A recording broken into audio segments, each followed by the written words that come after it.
So if you watched my last video of I'll Try Anything Once, and if you read the description, you would know that I was going to go see the Strokes on Sunday, which was part of Austin City Limits Festival in Austin, Texas. So it was Friday, Saturday, and Sunday, and it was awesome, and I'm going to talk about that in this video because I thought that might be cool. So basically it's just 3 days from like 11 a.m. and then it goes for about 12 hours, and it's just like bands back to back to back, and there's several different stages, and there's a ton of food, and it's outdoors, of course. So it's really cool, and this is my second time going. Last time I went was 2 years ago, and I only went for 2 days, but this time I got to go for the whole weekend, so that was pretty cool. On the Friday, when I got there, the first thing I saw was Albert Hammond Jr., which was super awesome to see. Considering I've already seen one of the Strokes solo, it was really great to see another one and like compare the two. It's like hard to say which one I preferred. I don't think I really preferred Albert or Julian, but Albert was really awesome, and I'm not like the biggest Albert Hammond Jr. fan. I mean, I really like his records and stuff, but like I'm just kind of into his work with the Strokes. So it was really cool to see him, and then actually right after I saw him, I got to meet him, and that was really amazing. When I saw Julian last year, almost a year ago, I almost met him, but it didn't quite happen. So it was really cool to finally meet one of the people from my favorite band, and I'm gonna put a picture somewhere over there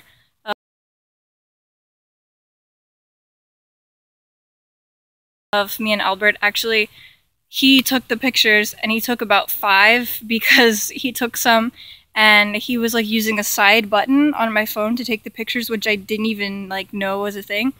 And I told him, I was like, hey, that's not how you do it. And he was like, oh, and so he took some how I showed him, but actually he was right. So I just have like 5 pictures with Albert, and he was really nice. I got to talk to him for like probably a minute. I got his latest CD, and he signed it for me. And I was like, hey, great show. I mean, I never really know like what to say when I meet people, but it was really exciting. And I was wearing a Haim shirt. He asked me about it, so that was cool. Right after that, I went to go see Tame Impala, which, like, it's a long backstory, but I've tried to see them twice before, and I never got to see them, and they're one of my favorites, so that was really awesome. I was pretty close to the front. Like, there's not exactly rows at a festival because it's just, like, a clump of people, but if there were rows, I would be, like, in the second or third. I mean, there's like the VIP section, but for the normal people section, I was like in the second or third row, which was really awesome. And they had a 1-hour set, which was amazing. They didn't play my favorite song off the new album. I was a little bit sad about that, but they played a lot of songs that I like, and they were just really good. And it was so cool to finally see them. And after I saw them, I was already like really tired. But I went and saw George Ezra for like 10 minutes, and he was really good, but you know, I was all the way in the back and like couldn't really see him. It was like a little dot because there was no screen on the stage he was at. I just had to look at him, which was pretty far away, but he sounded really great. So the next day, Saturday, I saw Waters for like a few songs. They are from San Francisco. They have a few really good songs, and actually their latest album, I think it came out this year, is really good. Like the whole thing is really good. But I was really hungry, and I was like in the back and just not totally feeling it, so left after a few songs to get some food, and then came back like half an hour later, and I was front row for San Fermin. They're from Brooklyn. There's like 10 of them in the band or something. It's a lot of people, and there's like a trumpet player and a violinist. It's super cool, and it's kind of experimental. Actually, I would say it's pretty experimental for pop, but it was really good, and the trumpet player played a solo like right in my face, so that was really awesome. It was really good to see them because their album that came out this year, Jackrabbit, is also a very good album. After that, I saw Shaky Graves for like 10 minutes also, which I really would have liked to stay for his whole set. Because when I saw him, it was just him on the stage, like he hadn't brought the band out yet. But he sounded really great. And the reason I didn't stay was because, like, there were a lot of people, and also I was going to meet my friend to go see 21 Pilots, which I'm glad I did that because we got a really close kind of.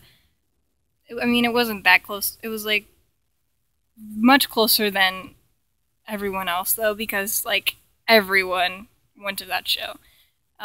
So we were like way off to the side, but pretty close, like a few people in front of us. And that show was probably my second favorite show of the whole weekend. It was so good. Like, I really liked their music before, but I didn't know anything about their live performance. Like, I had no clue what was going to go down. So it was really cool to see. Like, they were very kind of. It was like a performance, and it was like artistic, and it wasn't just a recitation of like the songs, which a lot of people do. And it's like understandable that people do that, but it was really cool to see kind of more art and more emotion in a performance. And for me, like, 21 Pilots are great because I feel what they're talking about. Like, I understand what they're talking about.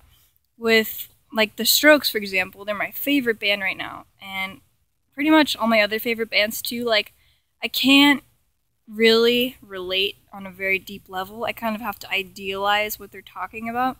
So it was really, really cool for me to go to a show where I felt it. Like, I really felt it, and I really connected with it, which also happened when I saw Sufjan Stevens, and that's very rare for me at a show to like really connect with it like that.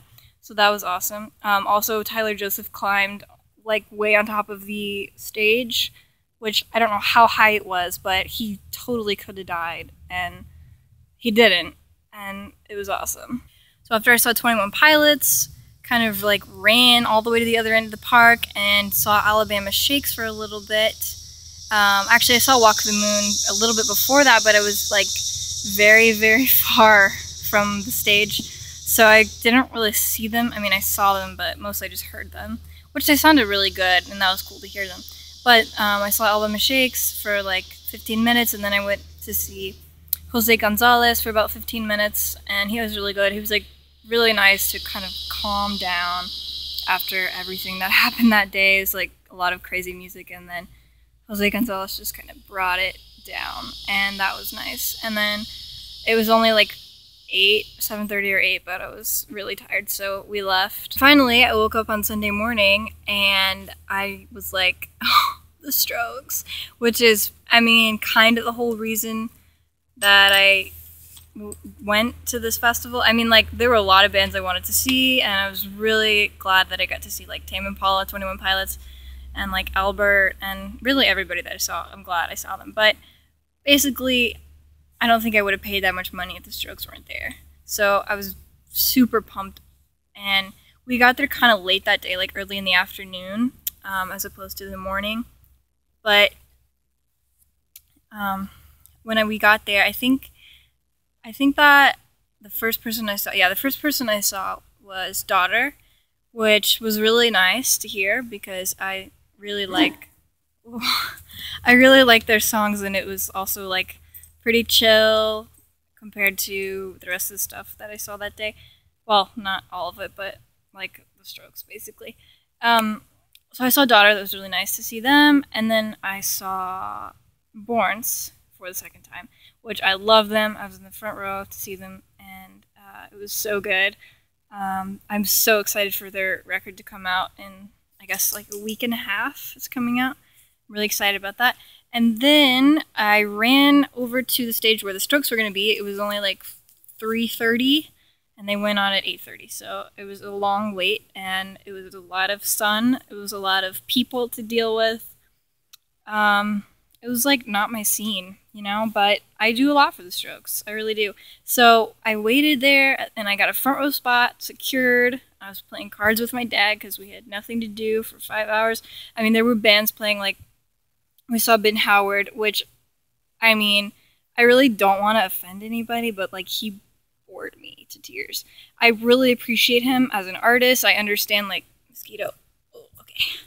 I understand that he is good at what he does, like, music-wise, and his band is good, but couldn't really understand what he was saying, and he didn't actually talk to the crowd. Like, he said maybe 12 words to us, which was kind of like, I don't know, it just felt very impersonal.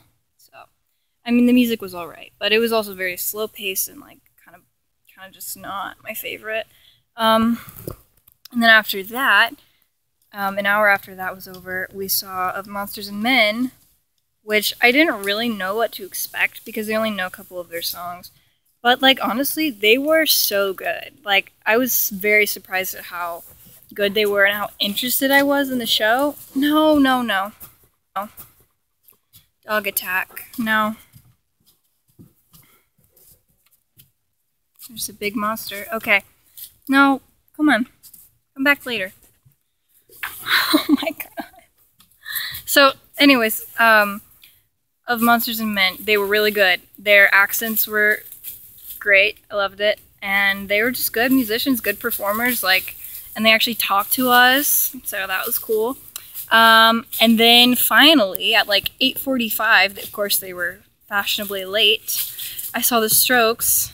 I am surprised my voice wasn't already gone. Like, I was screaming so much, it was embarrassing. And like, honestly, it wasn't a fun wait. Like, I had to stand for 5 hours, and at one point there was this girl like directly behind me just blowing smoke in my face, and that wasn't cool.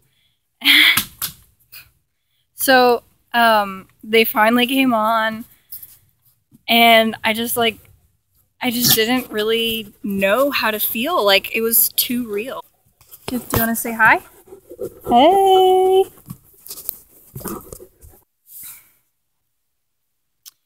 So, basically, I died. Basically, I couldn't sing yesterday, and I'm supposed to be able to. And Miss Bork, if you're watching this, I'm really sorry. I'm really sorry. But anyways, it was like so worth it. It was so worth all the heat, all the waiting, all the smoke, all the everything, all the standing. It was just so worth it. Like, I mean, to see your favorite band it's just like, there's nothing else like that. There's really just nothing else. It was so good. So good. If any of you ever get the chance to see the Strokes, do it. Do it for me. Do it for yourself. Do it for your parents. Do it for Julian. Please do it. Like, it was so good. And they didn't play my favorite song, but they played, I mean, but every Strokes song is, like, acceptable. Like, it was all good. It was all good. And Julian talked. Actually, Nick talked a little, like, at the very end, Julian, like, gave the mic to Nick, and he said, "Get out of here." So, that was Nick Valenci. So, I mean, the Strokes were, like, the only band that I saw that actually did an encore, which is awesome. They ended with "Take It or Leave It."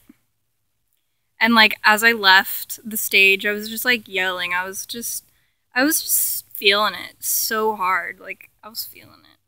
And I really hope that one day I'll get to see them again. I know it's kind of like they're kind of seem to be dwindling down in their shows and their music and stuff like that, but I mean, it was so good.